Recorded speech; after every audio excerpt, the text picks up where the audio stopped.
Quem não conhece aí o inglês manesês. Vamos lá. Tudo certo? Deixa eu ver aqui, deixa eu voltar ali. Tudo show de. Então, bora. Meu Deus, abriu uma pasta aqui, muito nada a ver. É a vida. Gente, vamos começar então a nossa super mega revisão do Enem de História, né? Para você que está assistindo no YouTube, oi mãe, tô no YouTube. Já se inscreve no canal Educa, curte, comenta, compartilha, deixa teu feedback aí também, né? E vamos disseminar a palavra historística para todos os habitantes deste Brasil varonil. Vamos lá, revisão do Enem. Semana passada nós vimos vários assuntos: Grécia, Roma, Idade Média, Renascimento Comercial. A gente viu Brasil Colônia e Segundo Reinado. Hoje nós veremos o que veremos, Bruno? Essa música não estava no script, mas tudo bem. Nós veremos Antigo Regime, nós veremos Iluminismo, Revolução Industrial, Revolução Francesa, República Oligárquica, Entre Guerras, Segunda Guerra Mundial, e Guerra Fria e Era Vargas. É coisa pra caramba. Então vamos começar porque o tempo urge. Gente, nós terminamos na semana passada. Eu parei na entrada da Idade Média. Na entrada da Idade Moderna, desculpa. O que vai caracterizar, né, o início da Idade Moderna? A principal característica que a gente vai ver é uma centralização. Então antes a gente tinha vários feudos, né, essas unidades espalhadas, né? Na verdade quase não são unidades, é bem disperso o poder. Cada senhor feudal domina a sua região, certo? E a gente vai ter então uma unificação que vai formar então um grande estado moderno, tá? Eu vi que alguém mandou ali mensagem, vamos ver se é porque deu ruim. Curto muito a história da Segunda Guerra Mundial, tem até os livros do Richard Evans. Caraca, velho, que massa! Eu queria ter os livros do Richard Evans. Agora eu fiquei com um pouquinho de inveja, Manuel. Tô brincando. Vamos conversar um pouquinho sobre Segunda Guerra Mundial depois, tá? Beleza, vamos lá. Caraca, me perdi aqui, desculpe, que nem diria, né, a apresentadora lá. Vamos lá. O que vai acontecer, né? A gente vai ter então o surgimento desses estados nacionais, né, que vão então surgir como essas figuras que vão legitimar o poder do rei. O rei que vai fazer um acordo com a burguesia, que vai financiar, né, o rei, vai financiar o Estado Nacional moderno, e em troca o rei vai dar proteção e vai garantir, né, a permanência da burguesia como classe social. O rei também vai fazer um acordo com a nobreza e com o clero, que antes tinham muito poder na Idade Média, e vai falar assim, ó, eu continuo te dando aqui alguns privilégios e em troca vocês me dão legitimidade para eu governar de fato, né? Antes o rei, né, a gente tinha até os reis indolentes, né, os reis que não faziam nada, e agora o rei vai ter uma figura de fato, né, de soberano, um soberano que governa geral, é o que a gente conhece como absolutismo monárquico, né? O rei governa tudo e todos, conforme ele quer, né? E a gente vai ter também, né, o Thomas Hobbes dizendo que o Estado criado ali pelo rei, o Estado moderno, ele é o Leviatã, né? Controla tudo e todos. A gente vai ter também, né, esse período conhecido como Antigo Regime. Quem que deu o nome de Antigo Regime? A galera que veio depois, a galera que queria colocar algo novo. Isso a gente vai ver mais pra frente, tá? O rei vai ter que unificar várias coisas, como por exemplo o território, o idioma, né, as leis, os pesos e medidas, a moeda, né, que era interesse da burguesia, e tudo isso vai vir, né, no momento onde a gente está no renascimento comercial e urbano, a gente está na decadência da Idade Média, a gente viu a guerra lá dos 100 anos, a peste negra, uma fome, né, a gente está vendo muitas coisas que vão complicar a situação na Europa e vão fazer, né, com que a burguesia ascendente, né, acabe financiando o rei, tentando, né, conseguir as suas pautas, né, e que ela não vinha conseguindo com os senhores feudais. Esse é um dos principais motivos, tá? É claro também que a urbanização ela tem um grande fator nisso. Quando a gente tem o início dessas cidades crescendo cada vez mais, a gente vai ter o caminho perfeito para o rei instaurar, então, uma monarquia e a gente ter o início da Idade Moderna. Beleza? Então a gente está aqui na Idade Moderna. O que tu precisa saber da Idade Moderna? Tudo isso que eu falei até agora. Estado Nacional Moderno, que é esse estado que vai, né, surgir da unificação, quando os reis vão então reunir todo o poder, centralizando-o, né, em uma figura apenas, certo? Então a gente vai ter a França, a gente vai ter a Inglaterra. Antes eram os feudos, né? A gente tinha o feudo de sei lá quem, o feudo da Igreja Católica. Não, agora a França, a Inglaterra, a Espanha, tá? A gente vai ter o absolutismo monárquico do Antigo Antigo Regime, que é o rei figurando o principal chefe político. A gente vai ter uma centralização do poder, uma sociedade aristocrática de privilégios, onde clero e nobreza, né, não precisam pagar impostos, e a burguesia e o campesinato pagam todos os impostos. Né? A gente vai ter o renascimento cultural, que vai favorecer as ideias, né, que vão romper com a Idade Média, tá? Ao longo aí dos séculos 14, 15, 16, tá? A gente vai ter a ascensão da burguesia cada vez ficando mais rica, e a gente vai ter também, é claro, um pioneirismo português que vai levar, por exemplo, às grandes navegações, que é o que culmina, né, na chegada ao Brasil. Beleza? O que tu precisa entender de mais importante dessa época em relação à economia? O mercantilismo é a ascensão dessa burguesia, é a ascensão das trocas comerciais, né? É a ascensão do capitalismo comercial, tá?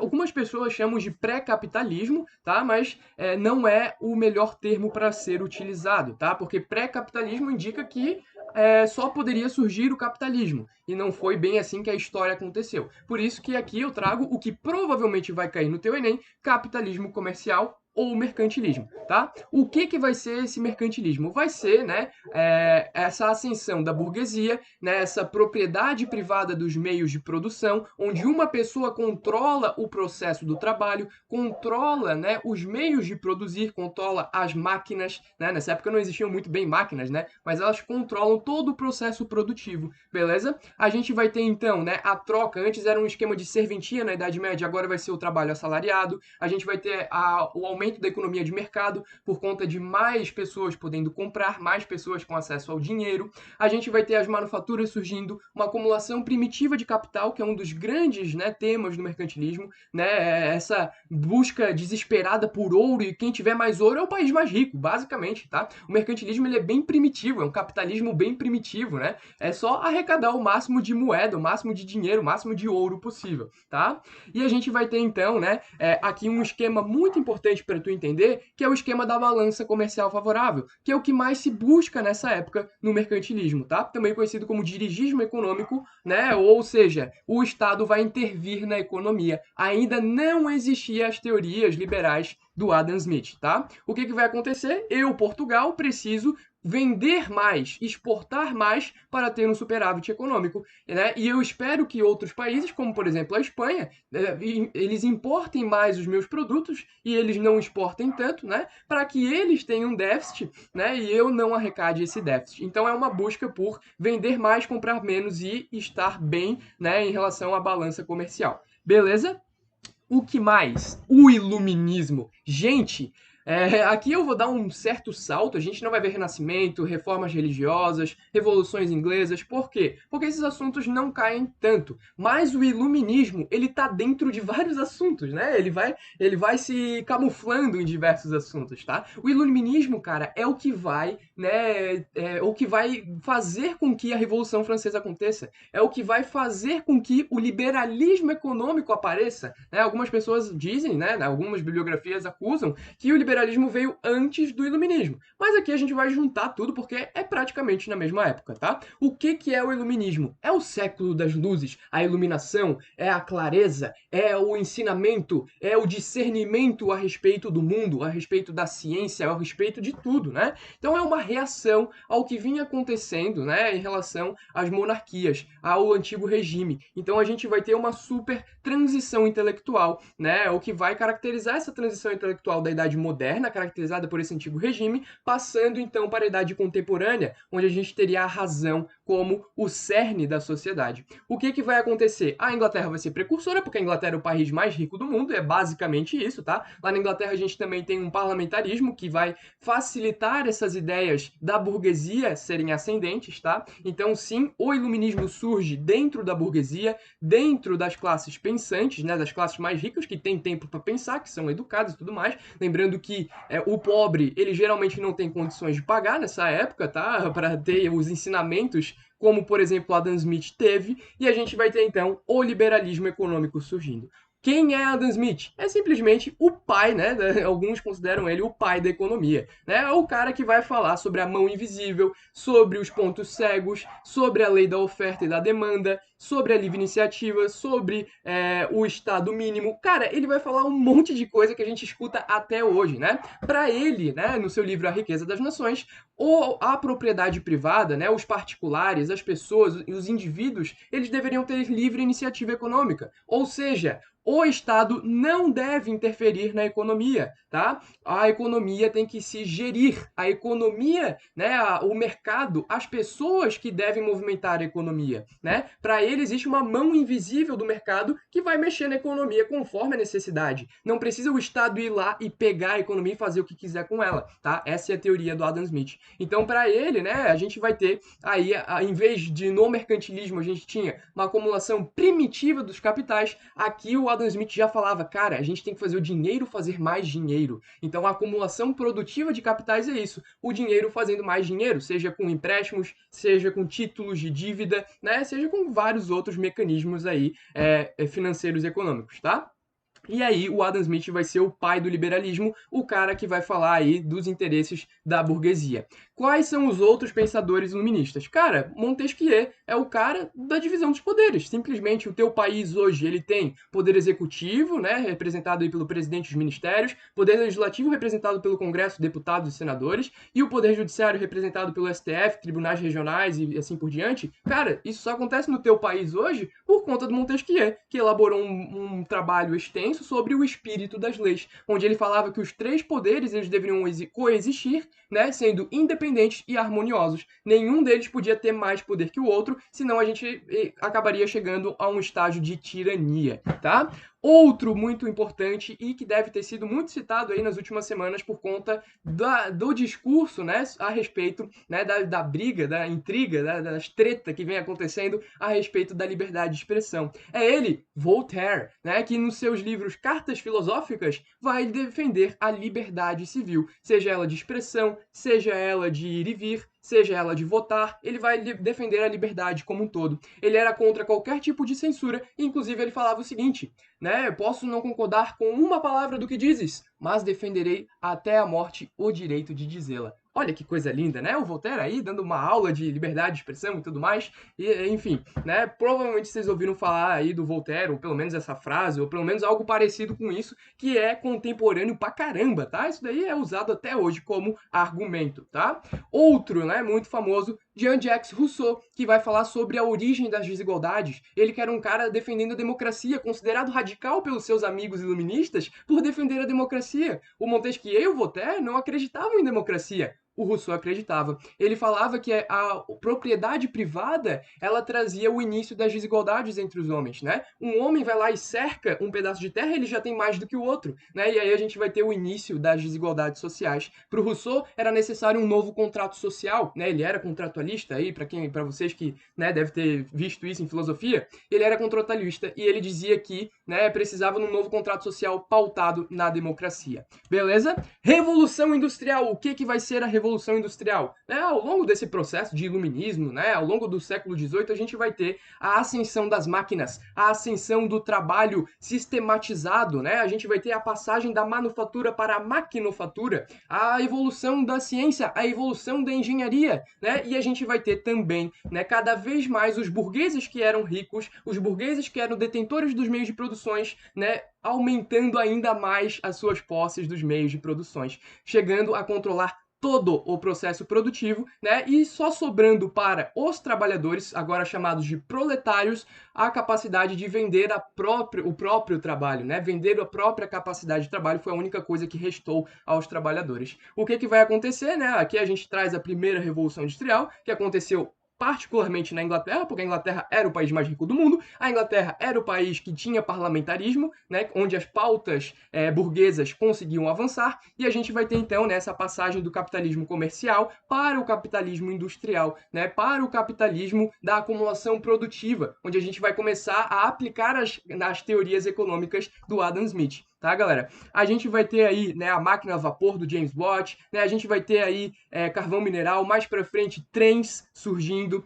E aqui, cara, vai vir um bagulho que caiu no Enem uns anos atrás e eu fiquei de cara, né? Porque é um tema que cara, não vai cair no Enem isso, e cai. São os enclosures. O que são os enclosures, Bruno? Os enclosures são os cercamentos dos campos. Como assim? Não tô entendendo. Antes a gente tinha open fields, onde a gente tinha terras comunitárias. Se lembra lá da Idade Média, o manso comunal, onde a gente tinha essas terras comunitárias, as pessoas podiam plantar e tudo mais? Agora a gente vai ter, né, os grandes líderes da Inglaterra cercando os campos para aumentar a produtividade, para vender essas terras para os burgueses capitalistas, né? Burguês capitalista é meio, né, redundante. Enfim, desculpa. Mas enfim, para vender essas terras para quem puder comprar, né? Para aumentar a produtividade, para crescer a economia inglesa. E a gente vai ter então, né, o cercamento dos campos, a expulsão dos camponeses, um êxodo rural que vai levar a uma urbanização desenfreada e a burguesia agora não só mais detentora dos meios de produção, também é detentora das terras lá na Inglaterra. Tá bom, galera? A gente vai ter aí um excesso da mão de obra, o que vai causar urbanização, inchaço demográfico, muita gente sem emprego, ao mesmo tempo muita gente indo para as fábricas, nas fábricas tendo condições de trabalho terríveis, né? Imagina tu trabalhar 16 horas, né? Imagina que desgraça que deve ser. A gente estuda 4, 5 horas por dia e já tá reclamando. Imagina os coitados lá do século XVIII que trabalhavam 16 horas por dia, né? A gente tinha insalubridade, a gente tinha trabalho infantil, gestantes trabalhando em locais insalubres, ou seja, uma desgraceira. Quais são as consequências de todo esse processo de revolução industrial? Crescimento demográfico, o que vai aí, né, ser por conta muito, né, da diminuição da mortalidade, né, por conta da fome. A gente vai ter uma maior produtividade agrícola, a gente vai ter máquinas na agricultura, novas técnicas agrícolas, então isso vai aumentar o crescimento demográfico, né? O próprio meio urbano movimenta, né, esse crescimento demográfico. A diminuição da taxa de mortalidade por questões de higiene, a galera vai começar a se atentar a isso, muito por conta também da peste negra e do passado terrível que aconteceu na Europa, né? A gente vai ter também, né, quais são as consequências dos enclosures? A pecuária intensiva, né, a concentração da terra na Inglaterra e depois nos países da Europa que vão adotar o mesmo modelo, tá? O que mais, né? A gente vai ter proprietários enriquecendo, a diminuição de importações, a gente vai ter o mercado interno da Europa conseguindo suprir a necessidade do mercado, tá?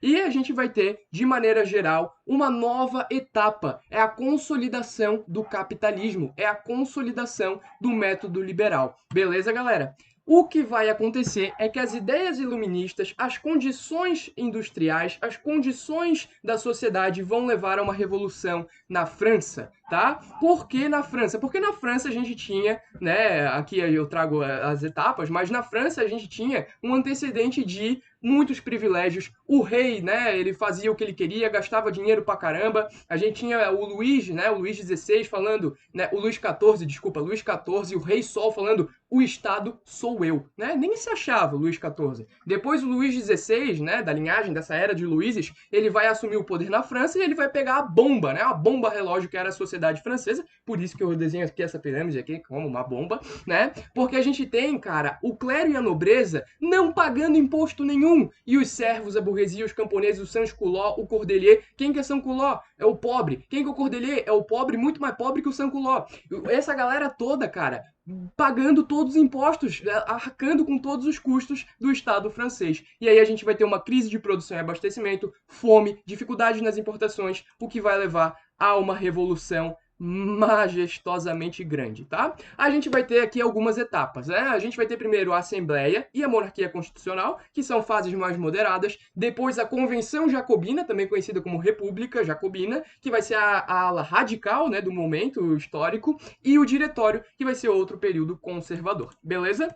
O que vai acontecer? A gente vai ter aí, cara, por conta da crise econômica, os ministros, né, mais da burguesia, falando assim, ó, cara, faz o clero, né, e os nobres terem que pagar os impostos. O rei vai falar, não, isso aí não pode, né? E aí, o que vai acontecer? O primeiro e segundo estado, ou seja, nobres e clero, não vão aceitar essa condição, e aí, né, o rei vai chamar os estados gerais para votar nessa época, né? Cada um podia possuir um voto, cada estado, então, o primeiro estado, aqui como a gente viu, né, era o clero, o segundo estado, nobreza, e terceiro estado, o que sobrou, né, o povão. E aí, era 2 contra 1 sempre. E a gente vai ter, então, né, o terceiro estado, né, os pobres, né, mais a burguesia, os pobres mais a burguesia formavam o terceiro estado, essa galera toda se rebelando. Não aguentamos mais, né, eles vão sair diretamente para a sala de bocha do rei, formando a Assembleia Nacional Constituinte em 1789, que serviria para limitar o poder do rei, tá? Ao mesmo tempo, o povo nas ruas começava a ficar maluco, porque tá todo mundo morrendo de fome, não tem mais o que comer, né? O povo não consegue comprar alimento, tá tudo uma zona, uma desgraça,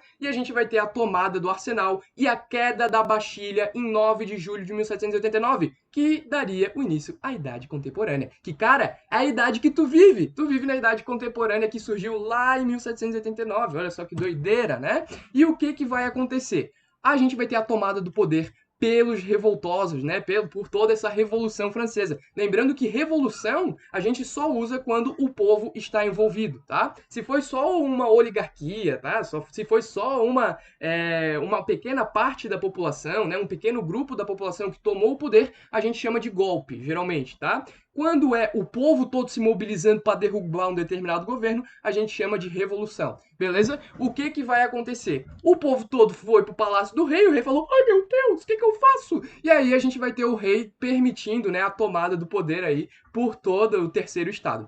A gente vai ter uma mega divisão que é importantíssima, que pode cair no teu Enem. Jacobinos, pântano, tá? E girondinos. O pântano meio que esquece, era o centro, ele ia para onde estava ganhando, tá? Os jacobinos, cara, eram os mais pobres, era a baixa burguesia junto do sans-culotte, que é pobre, e junto dos cordeliers, que é pobre, mais pobre que o sans-culotte. E a gente vai ter então, né, os jacobinos propondo outras reformas que não só reformas políticas. Os girondinos, que era a alta burguesia, os mais ricos burgueses da França, eles queriam reformas políticas apenas, né, para favorecerem os interesses da burguesia. Os jacobinos não, cara, eles queriam, além disso, reformas sociais. Eles querem democracia, eles querem direitos humanos, eles querem, né, eles querem reforma agrária, eles querem outras coisas, né, para acabar com a desigualdade social. Os girondinos, não. A gente só quer que tenha uma monarquia constitucional e tá tudo bem. Quem vai vencer inicialmente? Os girondinos, que vão instituir a primeira fase, que vai ser a monarquia constitucional, que vai de 1789 a 1792. Vai ser uma fase moderada, tá? A gente vai ter aí o enfraquecimento do clero e da nobreza, a gente vai ter aí o fortalecimento e o crescimento cada vez maior da alta burguesia, que vai se consolidar, tá? A gente vai ter aí o fim dos títulos nobiliárquicos, conde, duque, arquiduque, né? E todos os outros títulos que existem, né? Vão acabar, nada mais de nobre ganhando dinheiro e chupando o dinheiro do Estado, não existe mais isso, chega, né? Em 1789 a gente vai ter a Declaração Nacional dos Direitos do Homem e do Cidadão, né? Então, trazendo aí as reformas iluministas tão sonhadas, né? Em 1790 a Constituição Civil do Clero, que vai confiscar todos os bens do clero, tá? Todos os bens da Igreja Católica. Em 1791 a Constituição Francesa, né? Uma Constituição mais moderada, né? Uma Constituição mais leve. E aí o que que vai acontecer, cara? A gente vai ter aí a reação não, desculpa. A gente vai ter aí a tomada do poder dos jacobinos de 1793. Depois de uma série de crises, o rei vai tentar fugir de maneira muito tosca, tá? A gente vai ter a captura do rei e a gente vai ter a República Girondina, que depois vai acabar perdendo o controle da Revolução, e aí os jacobinos tomam o poder em 1793. A República Jacobina, um período radical, um período de progresso social. A gente vai ter esse período sendo um período muito de carnificina, tá, galera? Vai ser um período bem esquisito, tá? A gente vai ter o Robespierre, que é o grande líder, guilhotinando todo mundo, corta a cabeça, vai ter o assassinato do rei nesse período, mas ao mesmo tempo, né, apesar dele ser um assassino, né, guilhotinador, ele vai aí trazer algumas reformas sociais, que era isso que os jacobinos queriam, né, e, meu Deus, fizeram o que fizeram para fazer com que as reformas sociais fossem, né, e, meu amigo, quanta carnificina. O que vai acontecer? A gente vai ter, então, reforma agrária, congelamento de preços para o povo poder comprar alimentos com segurança, né? A gente vai ter o fim da escravidão nas colônias, a gente vai ter sufrágio universal masculino, porque a sociedade, apesar de ser iluminista, ainda é machista, tá? A gente vai ter um certo período de terror, né? Onde a gente vai ter o guilhotinamento geral da nação, algumas outras mudanças, como meses do ano, sistema métrico decimal, mas enfim, para vocês entenderem que a convenção é um período de progressos sociais. Se no teu Enem vier qualquer coisa, progresso não sei o que, social em vista do povo, foi quem? Girondino, Jacobino ou Pântano? foi jacobino. Muita chance de tu acertar, tá? Só os direitos humanos, né? A Declaração dos Direitos do Homem e do Cidadão, isso foi feito na época dos girondinos, tá bom, galera? E aí o Robespierre vai colocar o Comitê de Salvação Pública, né? Que seria então esse órgão controlador que vai ser derrubado, fechado pela reação termidoriana, onde os girondinos vão guilhotinar o Robespierre e voltar ao poder na fase que a gente conhece como diretório, que vai de 95 a 99. Essa fase a gente vai ter a volta dos girondinos, tá? A gente vai ter um diretório, ou seja, 5 diretores que vão gastar dinheiro pra caramba, vão se afundar em crises, uma crise terrível, e aí eles vão ter que chamar quem tá com popularidade no exército. Quem que tava com popularidade no exército? Napoleão Bonaparte, tá, galera? E aí a gente vai ter o Napoleão fazendo um acordo, né, para fazer um autogolpe nos girondinos, tá? Que os girondinos queriam um apoio, né, do povo. E aí com a figura do Napoleão, quem sabe os girondinos já conseguissem aí a virada, né, para eles. Não deu certo, os girondinos vão se ferrar, o Napoleão vai cada vez mais ser autoritário, vai cagar para os girondinos e vai para sua aventura expansionista ao redor da Europa. A Era Napoleônica, então, vai ser esse período onde o Napoleão vai dominar a Europa toda e em 1815 ele vai cair, né, basicamente para o inverno russo, tá? Contei aí a Era Napoleônica, né? Fiz um resumo de 5 segundos para vocês, porque a gente não tem tempo e é um assunto, não que seja menos importante, tá? Mas a Revolução Francesa, ela é muito simbólica. É a queda do antigo regime, é a queda do absolutismo monárquico. Tá bom, galera? E aí a gente fecha essa primeira parte. Vou tomar uma aguinha aqui. Fechamos a primeira parte, né, enfim, da nossa pegada toda aqui, e vamos agora para a República Oligárquica Brasileira, que vai de 1894 a 1930. Bruno, por que você saiu lá do fim do século XVIII para diretamente ir para o século XX? Por que você não vai falar nada do século XIX? Porque o século XIX ele é meio esquecido no Enem, né? É uma tristeza, porque o século XIX tem 50 mil assuntos, mas as coisas funcionam assim. O que tu precisa... Cara, República Oligárquica é um assunto que cai quase todo ano. Pelo menos uma questão de República Oligárquica vai aparecer na tua prova. E o que tu precisa saber de República Oligárquica? Cara, primeira coisa, né? Desculpa, vai secando aqui na garganta. Coisa triste. Mas enfim, o que vai acontecer na República Oligárquica? A gente vai ter esse período também conhecido como República dos Coronéis, República do Café com Leite, né? Vai ser esse período onde a oligarquia rural, né, a elite da oligarquia rural, né, os cafeicultores de São Paulo, os produtores de leite em Minas Gerais vão dominar o governo brasileiro, tá? Bruno, por que tu não falou da República das Espadas? A República começou lá em 1889, né?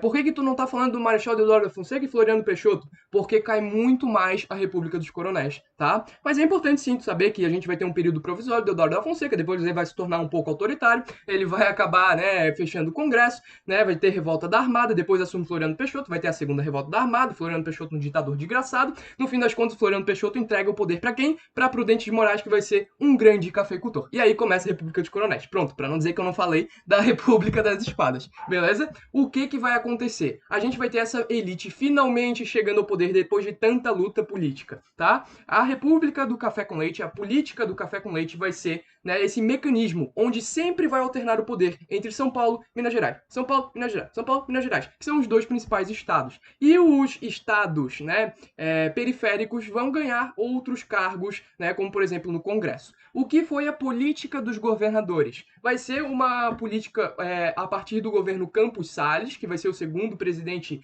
oligárquico, tá? O segundo presidente desse período, o quarto presidente do Brasil, né? Que vai ser uma política onde os governadores vão fazer uma aliança com o presidente, onde o presidente não interfere na política estadual e o governador não interfere na política nacional. E a gente vai ter esse apoio mútuo de não interferência. Beleza? O que foi o coronelismo? Vocês estão vendo que República Oligárquica são vários conceitos. Esses conceitos são muito importantes, tá? O coronelismo vai ser aí, né, esse mecanismo de pessoas muito poderosas, pessoas que têm praticamente um poder judiciário, um poder policial, um poder executivo localmente, tá? Eles mandam e desmandam regionalmente, tá? E a gente vai ter, né, essa elite militarizada que tinha armas, que controlava o poder local, né? Eles que vão ter um curral eleitoral, pessoas que são angariadas para votar, pessoas que vão ter que obedecer a esses líderes regionais. São os famosos coroné, né? Os coroné que vão ter aí vários ao redor do Brasil,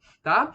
o que, que vai acontecer? Esses coronéis, né, vão se aproveitar do seu poder e influência regional para fraudar as eleições, né? E a gente vai ter nossa, cara, de 1894 a 1930, talvez tenha sido o período de mais roubos em eleições que a gente já viu, tá? A gente vai ter aí, por exemplo, o clientelismo, que tem até hoje, tá? O clientelismo tem até hoje, que é eu trocar presentes, favores pelo teu voto. A gente vai ter o voto de cabresto, ou seja, o voto era aberto, e assim, se tu não votasse, né, no candidato do teu coroné, o coroné tava lá com, assim, ó, com um bagulho na mão, assim, ó, pra te dar uma paulada, pra te bater, pra te matar. Então a gente vai ter aí, né, os coronéis verificando se realmente o seu curral eleitoral iria votar no candidato do coronel ou não, tá? A gente tinha manipulações de resultados, ou seja, os caras simplesmente iam lá na urna, trocava papel, né, jogava fora papel, enfim, a gente tinha eleitores fantasma, um monte de corrupção nas eleições. A gente tinha também a degola, que em caso da vitória de opositores, a gente tinha uma comissão verificadora que simplesmente ia, não venceu, não. Foi fraudado, não tem legitimidade, a gente vai escolher outro, né? Então, simplesmente, eles eram maus perdedores. Se perdesse, colocava outro, né? Não perdia, nunca perdia, né? Os coronéis, os cafeicultores nunca perdiam, tá? E a gente também tinha o mandonismo, que era a ameaça simples e tranquila, né, de agressão. Ah, se tu não votar lá, eu mato tua família. Né? E aí a pessoa votava ou não votava? Óbvio que votava, né? Voto de cabresto. E qual que era a articulação política? Presidentes ajudam governadores a se elegerem, governadores ajudam presidentes a se elegerem, governadores ajudam coronéis a se elegerem, né, ou enfim, a permanecerem, né, com esse poder local, coronéis vão influenciar o seu curral eleitoral para votarem nos governadores. Tá bom, galera? Outra coisa que é muito importante. Espera aí que eu escutei um barulho. Que barulho foi? Ô, Ju, se te vi agora. É, depois, no fim, eu vou ver essas perguntas, tá, galera? Que a gente tá com pouco tempo.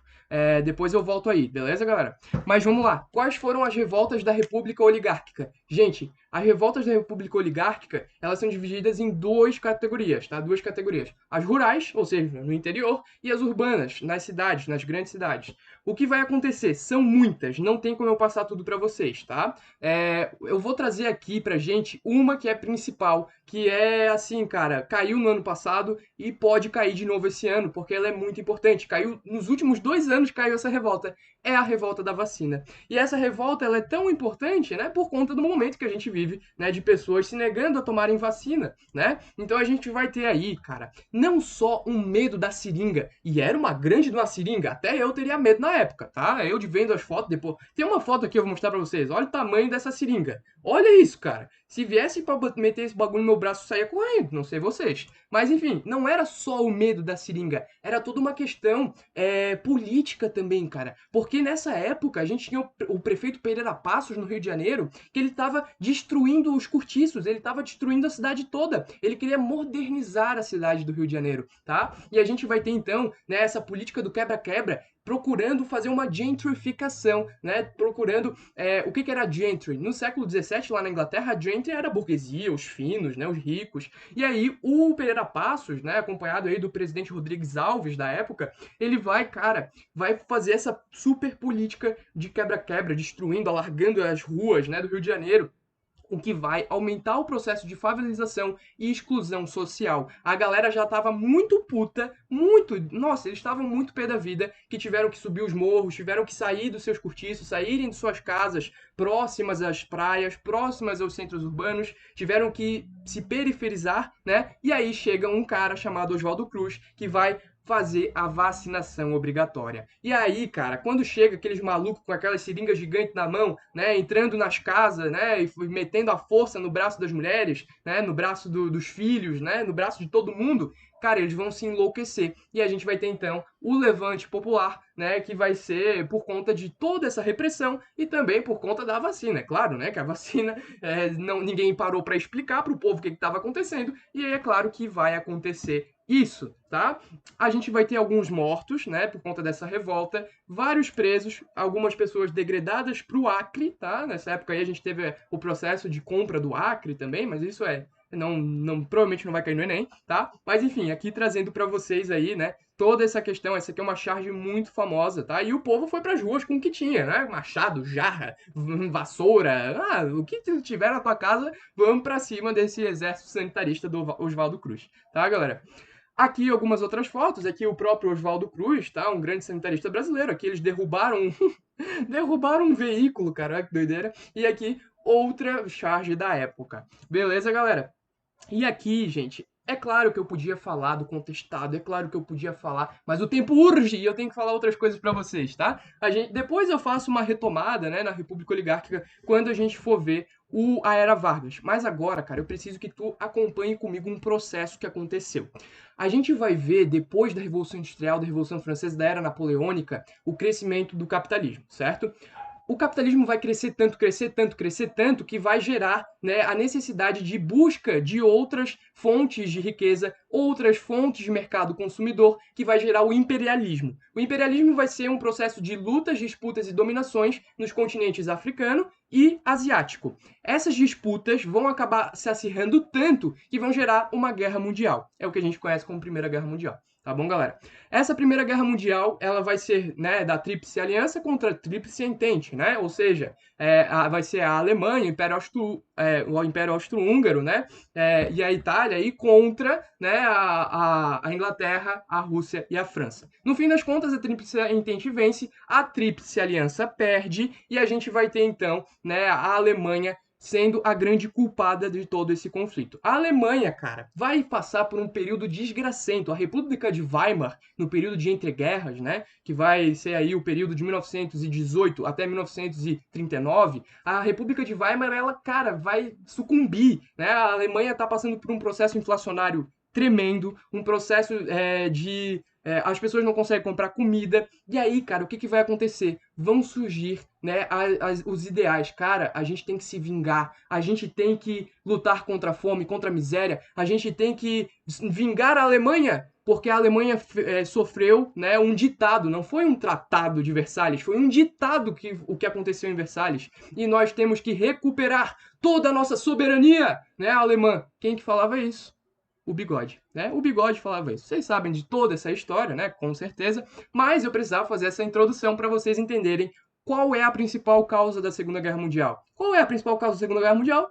O Bigode, né? Não tem outra, cara. Enquanto a gente tem 50 causas para a Primeira Guerra Mundial, para a Segunda é só uma, o Bigode, né? É claro que a gente pode falar também, né, da Grande Depressão, a crise de 29, que vai diminuir o discurso liberal, que vinha numa ascendente desde lá do Adam Smith. Por isso que é importante, cara. Olha que maravilha. Tu viu, tu já sabe o que é o Adam Smith. E aqui agora eu falo do Adam Smith na Grande Depressão. Tá ligado em tudo, meu querido. Olha que maravilha. E aí o que vai acontecer, né? A gente vai ter uma queda, né, tremenda da Bolsa de Valores em 1929. É o que vai causar a Grande Depressão. O que estava acontecendo nessa época? Uma superprodução que não acompanhava o consumo na Europa. E aí a gente vai ter a queda da Bolsa de Nova York. Por quê? Porque os preços da Bolsa não eram compatíveis com a realidade. E aí o mercado financeiro vai, né, ter uma queda terrível que vai ser conhecida como a Quinta-feira Negra, tá? A gente vai ter todo um processo de recessão e especulação, né, que vai gerar essa quebra de bolsa de Nova York, mas o que tu precisa entender é que depois de 1929 a gente entra na Grande Depressão. A década de 30 é uma década sombria, tá? Para todo o mundo. A gente vai ter o avanço dos regimes totalitários. Por quê? O liberalismo não funciona, né? É o que as pessoas pensavam nessa época. Então a gente vai ter a ascensão do Getúlio Vargas, que era um cara que controlava a economia, um cara um pouco mais ditatorial. A gente vai ter a ascensão do Mussolini e a gente vai ter a ascensão do Hitler, tá, galera? Outra coisa, a gente vai ter inclusive a ascensão do Delano Roosevelt nos Estados Unidos, que era um cara que vai fazer o plano New Deal, que vai recuperar a economia com base na intervenção do Estado na economia. Olha que doideira, né?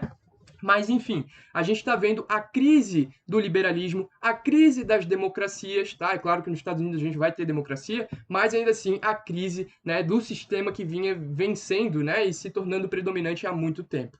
Cara, quando surge o fascismo na figura do Mussolini, quando surge o nazismo na figura do Hitler, vai ser uma loucura, cara. Porque eles vão conseguir despertar tamanho interesse na população, nesse discurso, né, do ódio. O ódio é muito poderoso, cara. O ódio, ele move a sociedade, ele leva a sociedade a outros patamares, né, que antes não existiam. Então a gente vai ter esse povo corrompido, esse povo com ódio, nós temos que nos vingar, a culpa é dos judeus, e aí vai crescer o antissemitismo, né? É uma coisa terrível, uma coisa catastrófica, né, que vai então ser esse regime totalitário expansionista. A gente vai ter o nazismo se espalhando, a gente vai ter o nazismo aí fazendo a Guerra Civil Espanhola, né, lá na Espanha a gente vai ter o Hitler testando as suas armas, a gente vai ter aí o Anschluss, que seria então essa união com a Áustria, a gente vai ter, né, a anexação da Tchecoslováquia, a Inglaterra e a França já estavam com medo, vão falar assim, ó, pega a Tchecoslováquia e não me incomoda mais, pega aí a região dos Sudetos e não me incomoda mais. E aí a gente vai ter o acordo Ribbentrop-Molotov, que seria esse acordo secreto, né, que depois não ficou tão secreto assim, entre a Alemanha nazista e a União Soviética do Stalin,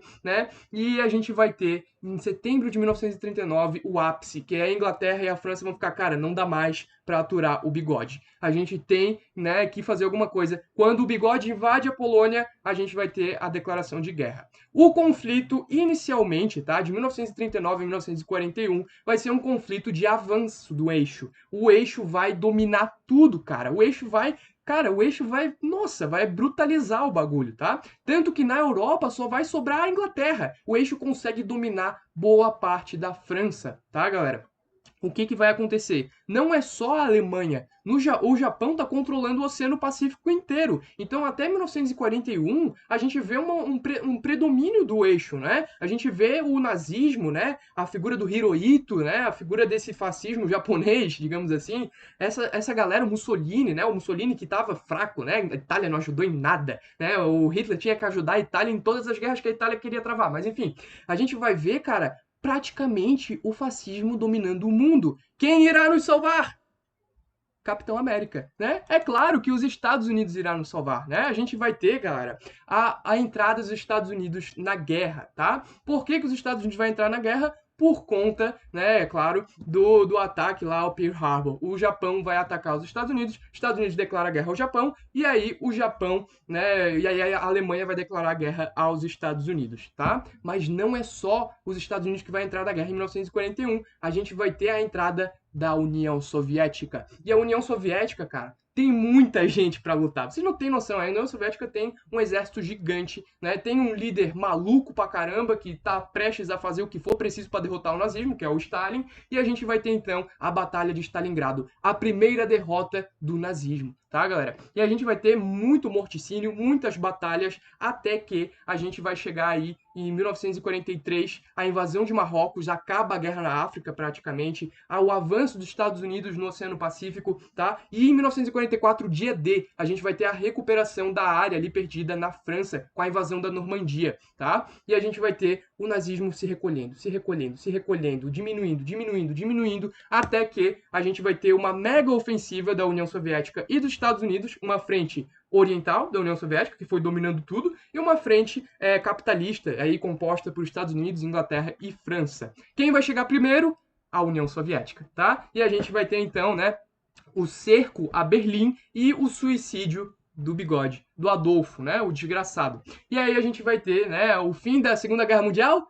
Não, né? Por quê? Porque o Japão não quis se render, cara. O Japão viu o maior líder do fascismo mundial cair, morrer, se suicidar, de vergonha, né? Pra não ser assassinado, ele suicida. E o Japão olha, oh, não quero não. E a gente vai ter, então, o Japão continuando na guerra, cara. E aí os Estados Unidos vai chegar e taca bomba incendiária, né? E aí o Japão, oh, não vou render. E aí vai ter os kamikazes jogando, se matando, né? E, cara, pro Japão não podia se render, porque seria uma humilhação. Aí o que os Estados Unidos vão fazer? Vão fazer campos de concentração japoneses nos Estados Unidos para estudar esse povo, né? E a gente vai ter aí, né, a chegada à conclusão que se os Estados Unidos não se mostrassem muito superiores ao Japão, eles nunca iriam se render. E aí chega o Projeto Manhattan, né? É liderado aí pelo grande físico cientista Oppenheimer, que depois se ficou aí chorando, né, de arrependimento. A gente vai ter o lançamento das bombas de Hiroshima e Nagasaki, tá, galera? E aí a gente vai ter, né, o impacto que vai ser isso. Foi um recado pro Stalin. Opa, nós temos bomba atômica, vocês têm? Não, vocês não têm. E a gente vai ter então, né, toda essa questão que vai dar o início à Guerra Fria. Cara, eu pulei um slide aqui porque eu queria mostrar para você terminar esse assunto, né, de Segunda Guerra Mundial falando sobre isso. O antissemitismo, cara, ele vai matar tanta gente. Só em Auschwitz a gente vai ter a morte de mais de 1 milhão de pessoas. Então, cara, isso daqui seria muito interessante de cair no Enem, porque é um dos assuntos mais drásticos, mais importantes da gente ver na história. Tanto o antissemitismo, né, os campos de concentração nazistas, quanto a escravidão, eu diria que são os assuntos mais importantes para cair numa prova de exame nacional, né? São os assuntos que vocês precisam sair do ensino médio sabendo, né? Porque eles constroem o nosso senso de cidadania, eles constroem a nossa percepção histórica e eles garantem, se bem estudados, que essas desgraças não aconteçam novamente. Então, aqui uma reflexão que a gente pode fazer, né? E esse assunto, né, que é muito importante, né? Quem sabe não caia uma questão a respeito disso, tá bom, galera? E aí, cara, depois do fim da Segunda Guerra Mundial, qual é a principal consequência? A Guerra Fria, né? A gente vai ter a montagem da Guerra Fria em 1947, tá? A Guerra Fria que vai se estender de 1947 até 1991, tá? E a gente vai ter, então, esse período aí de quase 50 anos de Guerra Fria, tá? Que vai ser um período de bipolarização. A gente vai ter a ascensão de duas grandes superpotências, tá? O Tio Sam, né, os Estados Unidos, capitalista, e o urso, né, o urso cinzento soviético, né, a União Soviética socialista. É a bipolarização, né, que a gente vê até hoje tem bipolarização, né, qual que é a história da bipolarização de bem contra mal, maniqueísmo, esquerda contra direita e tudo mais? Cara, esquerda contra direita surgiu lá na Revolução Francesa. Era girondinos contra jacobinos, né, a elite, né, a burguesia, a alta burguesia, a direita, digamos assim, que se sentavam à direita lá no Congresso, né, na Assembleia, por isso que é a direita e por isso que ficou na história a direita, porque os girondinos sentavam à direita e os jacobinos, a esquerda, né, o povão à esquerda. E aí, cara, a gente vai ter então, né, é daí que surge essa bipolarização que vai ter o seu ápice na Guerra Fria, tá? E aí a gente vai ter discursos de maniqueísmo, né? Os Estados Unidos vai dizer, eu sou do bem, a União Soviética é do mal, super ditadores e tudo mais. Aí a União Soviética vai falar, ah, beleza, aqui tem ditadura, mas vocês têm exploração do proletário e tudo mais. Então vocês podem ver que, né, vai ser um bate-boca, né? Os dois vão se bicar o tempo todo. Mas não vai ter um conflito direto, não vai ter uma guerra entre Estados Unidos e União Soviética, tá? A gente vai ter aí conflitos indiretos e, ao mesmo tempo, uma rivalidade geopolítica e a disputa por áreas de influência. Ao mesmo tempo, a gente vai ter corrida armamentista, corrida nuclear, corrida como é que é o nome? Espacial, né? Com quem vai levar o homem à lua primeiro. E aí vai ter toda essa disputa para ver quem era a melhor nação. Tá bom, galera? Quem que vai montar a Guerra Fria? Esse carinha aí, também conhecido como Harry Truman, tá? O Harry Truman aí vai ser o presidente dos Estados Unidos, né, que vai governar de 45 a 53. E aí, né, ele que vai ser o grande... ele que vai ser o cara que vai disputar, ele vai ser o grande rival do Joseph Stalin, né, que vai ficar aí até 53. O que vai acontecer, cara, é que a doutrina Truman, né, que vai ser esse grande discurso do Harry Truman, de a gente tem que acabar com o socialismo, a gente tem que avançar contra o socialismo, a gente tem que fazer guerra contra o socialismo, tá? A gente tem que fazer uma contenção, evitar o avanço soviético, beleza? E aí, em resposta, a gente vai ter a Doutrinas da Nove, de 1947, quando o Stalin vai falar o seguinte, cara, a gente tem que avançar contra o capitalismo, a gente tem que impedir, fazer uma contenção do capitalismo, o capitalismo não pode se espalhar pelo mundo, então vocês veem, né? O discurso é o mesmo, só muda o lado, né? Só muda as prerrogativas, é claro que, né, são regimes totalmente distintos e tudo mais, mas ao mesmo tempo partilham de algumas similitudes, né? Como, por exemplo, o mesmo discurso, né? Um é o bem e o outro é o mal. E a gente vai ter, então, nessas duas doutrinas. Na economia, a gente vai ter o Plano Marshall, que vai ser esse plano de reconstrução dos países da Europa, né? Que estavam abalados por conta da Segunda Guerra Mundial. E a gente vai ter aí, né, o Comecon, que vai ser uma cooperação financeira entre os países soviéticos. Então, tudo que os Estados Unidos ia lá fazia, a União Soviética fazia também, ou às vezes o contrário, então os Estados Unidos ia lá, copiava alguma coisa da União Soviética. A gente vai ter os acordos políticos, bélicos, né, os acordos militares. A OTAN vai surgir nessa época, tá? A Organização do Tratado do Atlântico Norte, que seria então essa defesa mútua, né, os países capitalistas se ajudando contra os soviéticos, e o Pacto de Varsóvia, que seria esse acordo político-militar do lado socialista. Beleza, galera? E agora a gente volta pro Brasil, né? Porque eu falei demais do mundo, agora é hora de falar do Brasil. Aguinha pra, né, dar aquele chungas na garganta. Vamos lá. Onde é que a gente parou? A gente parou lá no governo Rodrigues Alves. Depois vai assumir o Afonso Pena, Nilo Peçanha, Hermes da Fonseca, aquela bipolarização, né, entre o Hermes da Fonseca e o Rui Barbosa, e toda aquela doideira, né? A gente vai ter depois o Venceslau Braz na Primeira Guerra Mundial, né? Depois a gente vai ter Epitácio Pessoa, a gente vai ter Delfim Moreira, a gente vai ter o Arthur Bernardes, que vai fechar Congresso, vai ser uma doideira, vai ser um governo um pouco ditatorial, e a gente vai ter o Washington Luiz, que vai ser o último presidente, né, da República Oligárquica. O que vai acontecer? Em 1929 a gente teve a crise de 29 e a queda, então, né, do café, do ciclo do café vai entrar em queda cada vez maior, tá? E aí o regime, né, o regime oligárquico, ele não conseguia mais se sustentar. A gente tinha muitas divergências. A galera da periferia, digamos assim, né, os estados periféricos, eles estavam cada vez mais ansiando por poder, e a gente vai ter então uma aliança, tá, que vai querer romper com o pacto do café com leite. Era para o Washington Luiz indicar um presidente, né, indicar um candidato do PRM, do Partido Mineiro, ele que era do PRP. Ele vai indicar outro cara do PRP, que era o Júlio Prestes. E aí, cara, a gente vai ter uma aliança de Minas Gerais, vai falar para São Paulo, o quê? Tu não me quer mais? Então tá, então eu vou me juntar com meus amigos. Vou me juntar com o Rio Grande do Sul e Paraíba. Se ferrou. E aí a gente vai ter essa grande aliança de Minas Gerais com outros estados, né, levando então a candidatura de Getúlio Vargas, né? E aí ele que tinha esse apoio do exército, apoio das oligarquias periféricas, né? Ele vai então ser o candidato aí lançado pelo Rio Grande do Sul, tá?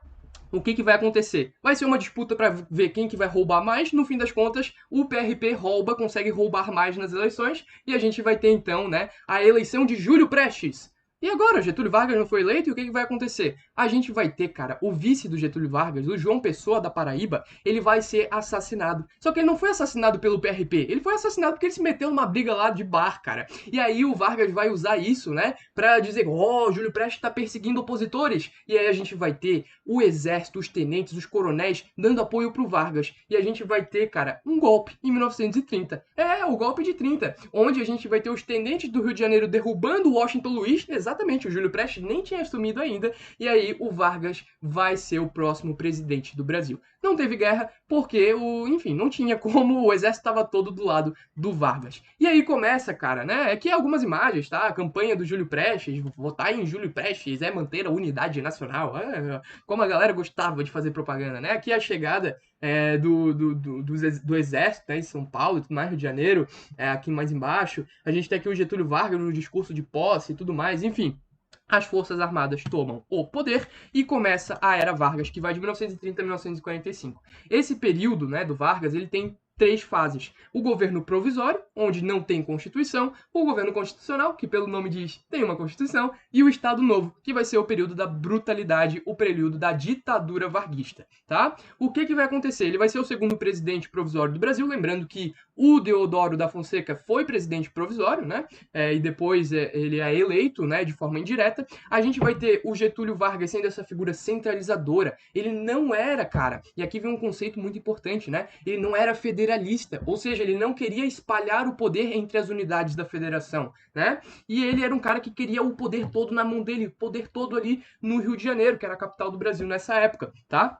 E a gente vai ter então, né, o Getúlio Vargas invalidando a Constituição anterior e não chamando nenhum tipo de Assembleia Constituinte. Ou seja, ele governava por decreto, ele era, de certa maneira, autoritário, porque ele não chamou Constituinte, não tem regras, não tem leis, né? Então o bagulho tá muito louco. E aí, cara, o que vai acontecer? Ele vai começar a nomear interventores. Quem são os interventores? São quase que governadores, só que aliados do Vargas, né? Tenentes, capitães, coronéis, enfim, pessoas ligadas à ala que elegeu o Vargas, tá? São os grandes líderes, né? das unidades da federação periféricas. Beleza, galera? O que vai acontecer? A gente vai ter, ao mesmo tempo que o Vargas ele fazia decretos-lei, ele era um cara meio autoritário, ele nomeava interventores, né? Mas ao mesmo tempo, né, para angariar capital político, para mobilizar o povo a favor dele, ele vai criando leis trabalhistas, né? O paternalismo do Vargas. O Vargas, ele é o pai dos pobres, né? Ele dá direitos trabalhistas. Ele permitiu que a gente possa trabalhar apenas 8 horas. Ele permitiu que a gente tenha salário mínimo. Ele permitiu aposentadoria, férias, estabilidade, né? Então o povo, ele vai lançando paulatinamente, né? Ele vai usando como capital político conforme necessário essas leis trabalhistas, tá, galera? O que vai acontecer? A galera de São Paulo, que estava muito puta por não ter vencido as eleições, vai fazer uma mega revolução, uma mega revolta em 1932. Eles acusavam Vargas de ser um ditador, né? E de fato ele governava sem Constituição. E a gente vai ter aí, né, essas oligarquias centrais, né, de São Paulo, que eram as mais ricas e que dominaram a política brasileira por muito tempo, aí fazendo uma revolução de 32, tá? O que vai acontecer? A gente vai ter aí o PRP mobilizando essas revoltas com o lema Martins, Miraguaia, Drauzio e Camargo, né? Que seria então o MMDC, os 4 estudantes que foram mortos em determinada manifestação contra o Vargas. E aí a gente vai ter essa super mobilização, né? Você tem um dever a cumprir, lutar contra Getúlio Vargas, esse grande ditador, né? E a gente vai ter a população pegando em armas, vai ter uma guerra civil em 1932, olha que doideira, né? Só que o Vargas, ele tinha muito apoio do Brasil todo, né? Ele vai acabar vencendo porque o exército em peso vai apoiar o Vargas e a gente vai ter, né, como consequência, e o que faz a galera de São Paulo dizer até hoje que venceu essa guerra, é a questão de o Vargas convocar uma Assembleia Constituinte no ano seguinte. Tá? E nessa Assembleia Constituinte, cara, olha que coisa importante. A gente vai ter um decreto que vai permitir o voto feminino. Qual é a primeira vez que as mulheres podem votar no Brasil? 1934, a Constituição do Getúlio Vargas, tá? Vai ser a primeira vez que a gente vai ter as mulheres podendo participar do jogo democrático aqui nesse país. Isso é muito importante, isso tem muita chance de cair no teu Enem, beleza? E aí o Vargas vai ter o início do seu período constitucional. É o período onde ele tem uma Constituição em mãos, ele não é mais tão arbitrário como antes, né? E aí a gente vai ter essa terceira Constituição do Brasil com algumas características importantes. Voto feminino é uma das mais importantes. O voto é secreto, obrigatório e direto, lembrando que antes o voto era aberto, o que fazia com que o voto fosse de cabresto, né? E a gente tinha então toda aquela articulação de fraudes eleitorais, né? A gente tem uma justiça eleitoral sendo firmada, a gente vai ter as leis trabalhistas sendo confirmadas, né? E o mandato presidencial de 4 anos. Ou seja, o Vargas era para sair em 1938, ou pelo menos, né, concorrer a uma reeleição, digamos assim, né? Então o Vargas, ele tinha que sair da presidência em 1938, iríamos ter eleições. Aqui mais algumas, né? Aqui tem umas imagens que mostram campanhas que o Vargas fazia para, né, dizer o quão popular era e passar aí as mensagens para o povo. Tá bom, galera? O que vai acontecer, cara? A gente tem nessa época... Você lembra que eu falei que a década de 30 é uma década desgraçada, um período sombrio para a história do mundo? Por conta, né, de toda a ascensão de regimes totalitários, essa ascensão da bipolarização, essa ascensão, né, dessa raiva, dessa agonia no coração, né? E a gente vai ter aí a ascensão de 2 grupos super, né, revoltosos aí, super contra o que o Vargas vinha fazendo. A Ação Integralista Brasileira, que vai ser o fascismo tupiniquim, né, onde a gente tinha o líder Plínio Salgado falando que a gente tinha aí que acabar com a democracia, né, que a gente tinha que fazer aí unipartidarismo, Estado centralizado forte, né, e a gente tinha a Aliança Nacional Libertadora, que era aí um grupo de esquerda que não queria pagar dívida externa, que eram os comunistas, eram socialistas, até democratas, pessoas que não gostavam do Vargas, se uniram à Aliança Nacional Libertadora, mas reparem na bipolarização, tá? E a gente vai ter, então, essa galera da ANL querendo um governo popular, um governo nacionalista, mas, ao mesmo tempo, né, um governo que respeitasse as liberdades individuais, a greve, a imprensa livre e que garantisse mais direitos trabalhistas, tá, galera? No fim das contas, a Aliança Nacional Libertadora, a ANL, ela vai fazer a intentona comunista, né? A gente vai ter o Grupo Comunista Brasileiro fazendo uma super revolta que vai dar super errado, tá? Não tinha aparato suficiente para fazer qualquer tipo de revolta aqui no Brasil, né? Não tinha pessoas suficientes, vai fracassar muito e os líderes vão ser presos, inclusive Luiz Carlos Prestes, que era o principal líder, né, do PCB aqui no Brasil. Cara, o Vargas, né, vai passar 2 anos da intentona comunista e ele vai falar o seguinte, tá chegando perto das eleições de 1938, ele vai falar, tem um plano dos comunistas para tomar o país. É o plano Cohen, né? E aí, cara, esse plano Cohen nunca existiu, nunca teve plano Cohen, tá? Foi um suposto plano, né? Foi um plano forjado, fraudulento do Vargas, né? Para continuar no poder. Ele vai alegar um ataque comunista para fechar o Congresso e suspender as eleições e ficar mais um monte de tempo no poder, tá? Então o Vargas, cara, vai se legitimar aí em um golpe que vai levar ao Estado Novo, tá? Que vai ser o período mais ditatorial do Vargas, onde a gente vai ter o Congresso fechado, decretos-lei, né? A gente vai ter aí uma nova constituição, uma constituição chamada de polaca, porque foi inspirada no fascismo, tá? Uma constituição inspirada no fascismo, né? Onde ele vai proibir greves, né? Onde vai ter estado de emergência permanente, né? Ou seja, plenos poderes ao presidente e às polícias, né? Uma repressão autoritária, a ausência de partidos. Lá no fascismo tinha um partido, aqui não tem nenhum, no Brasil não tem nenhum partido, que doideira, né? A gente vai ter pena de morte, uma doideira, né? E a DIP, o Departamento de Imprensa e Propaganda, onde o Vargas vai ter a voz do Brasil, ele vai falar para o povo nas rádios, né? Vai ter aí grandes propagandas do Vargas, beleza? O que mais vai acontecer, né? A gente vai ter o Brasil participando da Segunda Guerra Mundial, o que vai gerar uma certa, né, desconfiança. Ué, cara, como assim? Né? Por quê? Por que vai gerar desconfiança? Porque o Vargas vai se aliar aos Estados Unidos, à Inglaterra, né, ao RSS, né? Mais os Estados Unidos, tá? Os Estados Unidos vai ser o principal parceiro político internacionalmente aí nesse período do Vargas. E aí, cara, vai gerar muita contradição, porque o Vargas era um governo autoritário, né? Quase que um governo fascista, e né, não necessariamente nos moldes nazistas e fascistas, mas um governo na mesma vibe, digamos assim, né? E aí, como assim, cara? Tu tá lutando a favor da democracia, sendo que tu é autoritário? E aí o Vargas vai começar a decair, né, vertiginosamente, tá? A participação na guerra vai desgastar o Estado Novo e a gente vai ter aí a formação de vários movimentos, tá? Querendo democracia, querendo eleições diretas. A gente vai ter a União Nacional dos Estudantes, tá? Surgindo aí para buscar os direitos democráticos. A gente vai ter o Vargas percebendo a sua impopularidade, convocando eleições em 1945, tá? E aí a gente vai ter, cara, no fim do governo Vargas, o fim da censura, anistia aos presos políticos, tá? E a formação dos partidos, olha que maravilha, né? Partidos que são a principal maneira, né, de você ter a sua representação política, né, com participação no governo, com participação em eleições.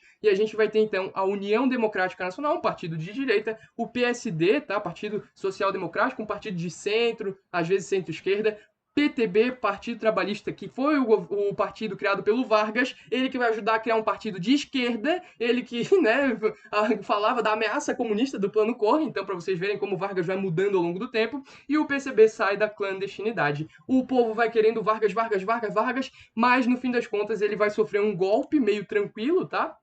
E a gente vai ter então, né, a ascensão dele, Eurico Gaspar Dutra, né? O Dutra, que vai ser o cara do início da Guerra Fria aqui no Brasil. Depois o Vargas volta ao poder, tá? E depois ele vai se suicidar. A gente vai ter esse governo do Vargas muito mais de esquerda do que foi o Estado Novo, do que foi a Era Vargas, tá? E aí acaba que ele vai sofrer muita pressão da UDN e acaba se suicidando. Assume, então, né, vai assumir um monte de gente, né, depois do Vargas, né, chegando até o Carlos Luz, que vai tentar um golpe, e depois assume nas eleições Juscelino Kubitschek, que vai fazer 50 anos e 5, né, vai fazer a modernização do Brasil, vai abrir o Brasil ao capital estrangeiro, vai transferir a capital do Brasil para, né, o Distrito Federal, lá para o centro do país. A gente vai ter depois Jânio Quadros, varre vassourinha, né, varre bandalheira, um governo atípico no Brasil, uma das figuras mais engraçadas de todos os tempos nesse país, né, ele que vai condecorar o Che Guevara com a Ordem Cruzeiro do Sul e ao mesmo tempo ele odiava o comunismo, é uma doideira, né? A gente vai ter o João Goulart, né, que era o vice do Jânio Quadros, e quando o Jânio Quadros ele renuncia, assume João Goulart, que vai ser por muito tempo governando em regime parlamentarista, tá? O nosso querido João Goulart aí, ele vai sofrer um golpe. Por quê? Porque a direita estava crescendo cada vez mais no contexto de Guerra Fria, os Estados Unidos intervindo, e a gente vai ter a ascensão, então, né, do Castelo Branco. Depois, né, a gente vai ter Costa e Silva, a gente vai ter atos institucionais nesse período de ditadura brutal, né? A gente vai ter aí aí 2, aí 3, aí 4, e o AI-5, né, que vai ser muito utilizado pelo Médici. A gente vai ter o período conhecido como Anos de Chumbo da ditadura, que vão trazer aí, nossa, mortandades múltiplas aqui para o Brasil, perseguições, pessoas exiladas, pessoas torturadas no pau de arara e tudo mais, né? A gente vai ter depois o Ernesto Geisel, que vai lançar aí duas coisas principais, né? Que vai ser o pacote de abril e o Plano Falcão. Recomendo vocês darem uma olhadinha nisso. Figueiredo, né, que vai ser a abertura lenta, gradual e segura. A gente vai ter o Figueiredo, né, no governo do Figueiredo, as diretas já, o povo querendo democracia. Depois a gente vai ter o José Sarney, vai ser um dos períodos de maior inflação da história do nosso país, né? O José Sarney que lançou aí o Plano Verão, o plano Cruzado, mas não deu certo quase nenhum deles. Depois vai vir o Caçador de Marajás, também conhecido como Fernando Collor, que falou que o seu principal adversário iria fechar as contas poupanças, ele que fez isso no primeiro dia de governo. Depois a gente vai ter a ascensão de Itamar Franco, né, que vai ser um dos presidentes mais isentos da história, né, vai fazer aí um governo bem modesto. Depois a ascensão de Fernando Henrique Cardoso, do PSDB, é claro, né, o companheiro Lula, a Dilma Rousseff, e daqui para frente vocês conhecem bem o que aconteceu na história do país de vocês. Beleza, galera?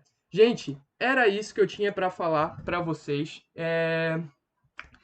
Peço desculpas, né? Acabei não conseguindo. Vou dar uma lidinha aqui nos comentários. Deixa eu ver se eu. Né, curto muito a história da Segunda Guerra Mundial, isso que eu já tinha visto. Os iluministas questionavam a religião como um todo ou só a forma que funcionava a igreja? Só a forma como funcionava a igreja, principalmente a sociedade aristocrática dos privilégios, tá? Eles questionavam o porquê que a igreja não paga, por exemplo, os tributos e o terceiro estado paga, tá? O pessoal em Londres alugava cordas e se pendurar quando estava com sono. A coisa era triste, né?